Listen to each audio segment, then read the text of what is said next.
Dan untuk membahas lebih jauh lagi pemirsa terkait dengan kasus ledakan di SMAN 72 Jakarta ini, kita telah terhubung dengan Ketua KPAI, Ibu Margaret Aliatul Maimunah. Halo, selamat sore Ibu Margaret. Sore, Mbak. Baik, Ibu terima kasih telah meluangkan waktu bersama kami di Berita Satu Sore. Tadi kan kami lihat ya, dan kami menyimak bersama Ibu dan juga beserta Kapolri dan beberapa pihak lain melakukan kunjungan juga melihat kondisi para korban di RSI Cempaka Putih. Pertanyaan saya Bu, untuk terduga pelaku yang tadi sempat dikatakan oleh Pak Kapolri saat ini sudah kondisinya semakin membaik. Sebenarnya seperti apa luka yang dialami oleh terduga pelaku ini dan bagaimana seluruh pihak ini yakin bahwa dari antara sekian banyak belasan bahkan puluhan korban luka yang bersangkutanlah merupakan terduga pelaku. Eh, iya, Mbak. Tadi kami sudah sempat melakukan visit ya ke beberapa anak yang masih rawat inap di Rumah Sakit Islam Cempaka Putih. Jadi masih ada sekitar 14 anak. Dari 14 anak itu 12 dilakukan operasi, gitu ya. Dan yang 2 masih dalam kondisi berat sehingga kami tadi tidak bisa melakukan visit ke sana. Kemudian yang 10 dari operasi yang dalam kondisi bisa dikunjungi, yang 2 tidak dilakukan operasi tapi mengalami luka bakar yang agak serius. Nah, terkait dengan pelaku, kan kemarin disampaikan bahwa kondisinya kan kritis dan kemudian harus dilakukan operasi. Ya, kondisinya masih lumayan berat gitu ya, tapi ya membaik dari kondisi yang kemarin gitu. Tetapi kan tentu kita kan masih fokus pada upaya penanganan medis ya kepada anak-anak yang masih membutuhkan. Karena selain di Rumah Sakit Islam Cempaka kan ada juga 14 anak yang masih dirawat di RC dan juga 1 di Rumah Sakit Pertamina. Baik. Jadi sampai dengan saat ini Bu memang belum bisa berbincang lebih lanjut ya dengan terduga Ya, pelaku karena memang betul. kondisinya belum memungkinkan ya Bu ya. Ya, Baik. betul.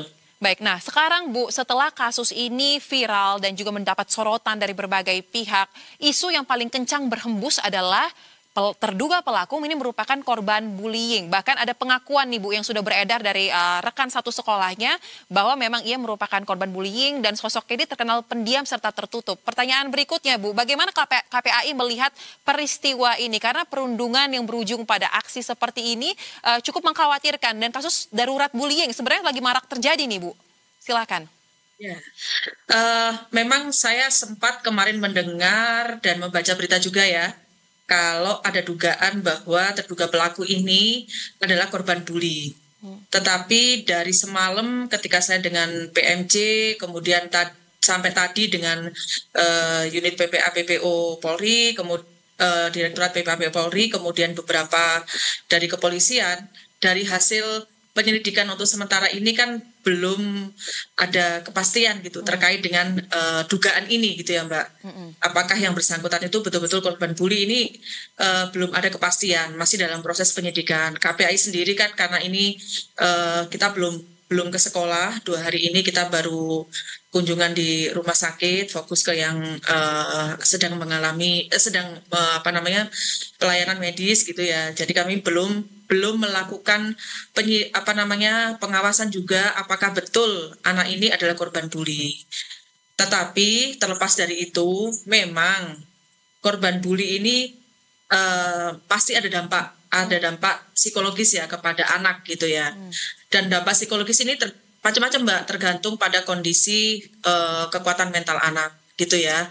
Tapi karena korban bully dengan pelaku ini kan biasanya ada gap relasi ya, di mana pelaku biasanya kan rame-rame, biasanya pelaku adalah orang yang kuat, dan ini tuh kejadian biasanya berlaku berkali-kali, maka tentu korban itu seringkali tidak berani untuk melawan. Jangankan melawan, kadang-kadang untuk melaporkan aja mengalami kesulitan yang luar biasa kepada korban bully ini untuk menyuarakan, melaporkan apa yang dialami itu dia kesulitan gitu. Nah, kadang-kadang kemudian pada anak korban bully dia kemudian berusaha untuk mengatasi situasi gitu ya, dampak psikologis yang dia alami dengan cara dia sendiri. Jadi ya sangat mungkin korban bully ini kemudian melakukan upaya membalas dan tanda petik ya dengan tindakan-tindakan lain yang mungkin seperti yang tindakan sekarang. Tetapi apakah betul terduga pelaku ini betul-betul korban bully, ini yang kemudian kami masih melakukan upaya pendalaman dan mungkin dari pihak kepolisian melakukan penyidikan. Baik, memang untuk hal itu kita masih harus menunggu hasil penyelidikan yang dilakukan oleh kepolisian ya Bu ya.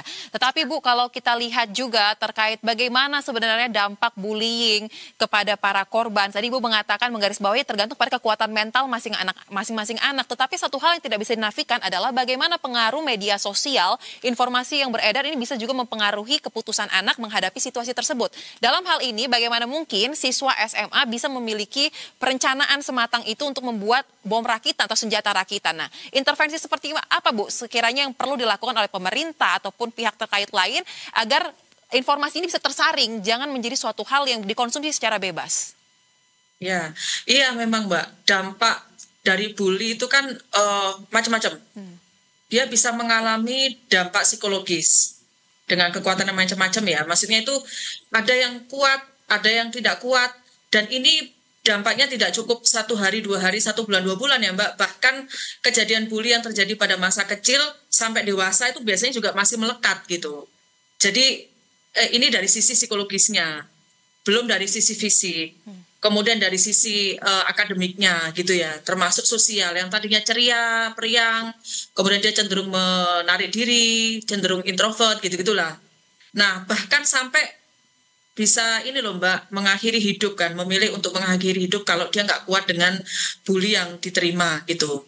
Nah, di samping itu karena nggak berani melaporkan, nggak berani sharing dengan orang dewasa untuk bagaimana dia mencoba untuk mengatasi ini atau nggak pernah mengakses layanan pendampingan psikologis gitu ya, sehingga kemudian sangat mudah dia terpengaruh untuk bagaimana menyelesaikan problemnya dengan cara dia sendiri. Nah, konten itu di media sosial hari ini kan kita harus mengakui bahwa memang akses anak terhadap media sosial, terhadap gadget itu kan udah sangat mudah. Pengawasannya pun juga cukup sulit ya. Meskipun begitu ya tetap saya kira penting sekali pengawasan anak-anak terhadap aktivitasnya tidak hanya di dunia nyata, tetapi aktivitas anak di dalam dunia media sosial pun juga penting sekali orang tua itu perlu mendampingi. Nah, ada banyak konten nih Mbak, yang kami mengatakan konten ini adalah konten negatif karena bermuatan hal-hal yang negatif. Kan ada banyak sekali ya konten di media sosial berkaitan dengan pornografi, kekerasan. Nah, kalau konten ini kemudian dilihat oleh anak dan tidak ada yang mendampingi untuk melakukan filter, anak akan mudah terpengaruh untuk mengikuti apa yang dia lihat di sini. Jadi peran dari pemerintah untuk membantu memfilter anak-anak dari konten-konten negatif ini sangat penting. Tapi orang tua, orang-orang terdekat dengan lingkungan terdekat anak, termasuk di satuan pendidikan, itu juga penting untuk melakukan pengawasan kepada aktivitas anak baik di dunia nyata maupun di dunia media sosialnya. Baik, nah kembali pada kasus SMAN 72 Jakarta Bu ya, secara spesifik langkah strategis atau taktis apa yang akan dilakukan oleh KPAI untuk menangani kasus ini? Karena kan korban luka untuk fisik sudah dirawat di rumah sakit, tetapi trauma juga dialami tidak hanya korban luka, tetapi juga siswa yang berada di sekolah itu. Dan untuk si terduga pelaku, jika kondisinya sudah membaik dan sudah bisa diajak komunikasi, apakah KPAI akan mengajak berbicara terlebih dahulu sebelum nantinya proses hukum berjalan atau seperti apa? Silakan Bu. Ya. Saya kira memang fokus hari ini kan sudah ya dilakukan. KPAI memastikan nih Mbak bahwa semua yang memang mengalami luka itu sudah dilakukan penanganan medisnya. Tetapi kan ini masih berjalan ya.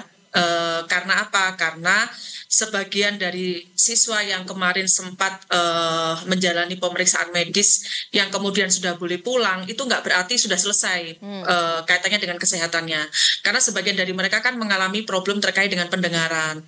Jadi proses ini penanganan medis ini akan terus berlangsung dan kita akan memastikan bahwa ini betul-betul sampai selesai, sampai tuntas ya kepada anak-anak ini.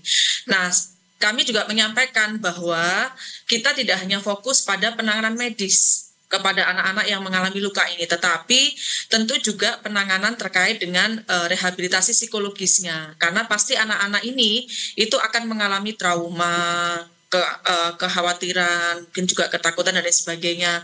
Nah, upaya pendampingan psikologis ini tentu tidak hanya diberikan kepada 96 anak yang kemarin melakukan akses layanan medis gitu ya karena mengalami luka. Tetapi pendampingan psikologis ini penting sekali juga diberikan kepada anak-anak yang tidak mengalami luka yang memang ada di lokasi pada saat kejadian berlangsung. Jadi KPAI tentu akan memastikan beberapa pihak yang memang punya kompetensi dalam melakukan pendampingan psikologis untuk bisa melakukan pendampingan psikologis kepada anak-anak, misalnya HIMSI, kemudian misalnya dari unit PPA, saya kira juga ada pendamping psikologis yang kompeten gitu ya dari pihak rumah sakit dan juga kepolisian. Baik, kalau begitu kita kawal bersama Bu sampai ada hasil penyelidikan dari pihak kepolisian yang resmi terkait dengan kasus ledakan di SMAN 72 Jakarta. Terima kasih untuk informasi yang dibagikan Ketua KPAI Margaret Aliatul Maimuna. Selamat sore, selamat kembali beraktivitas.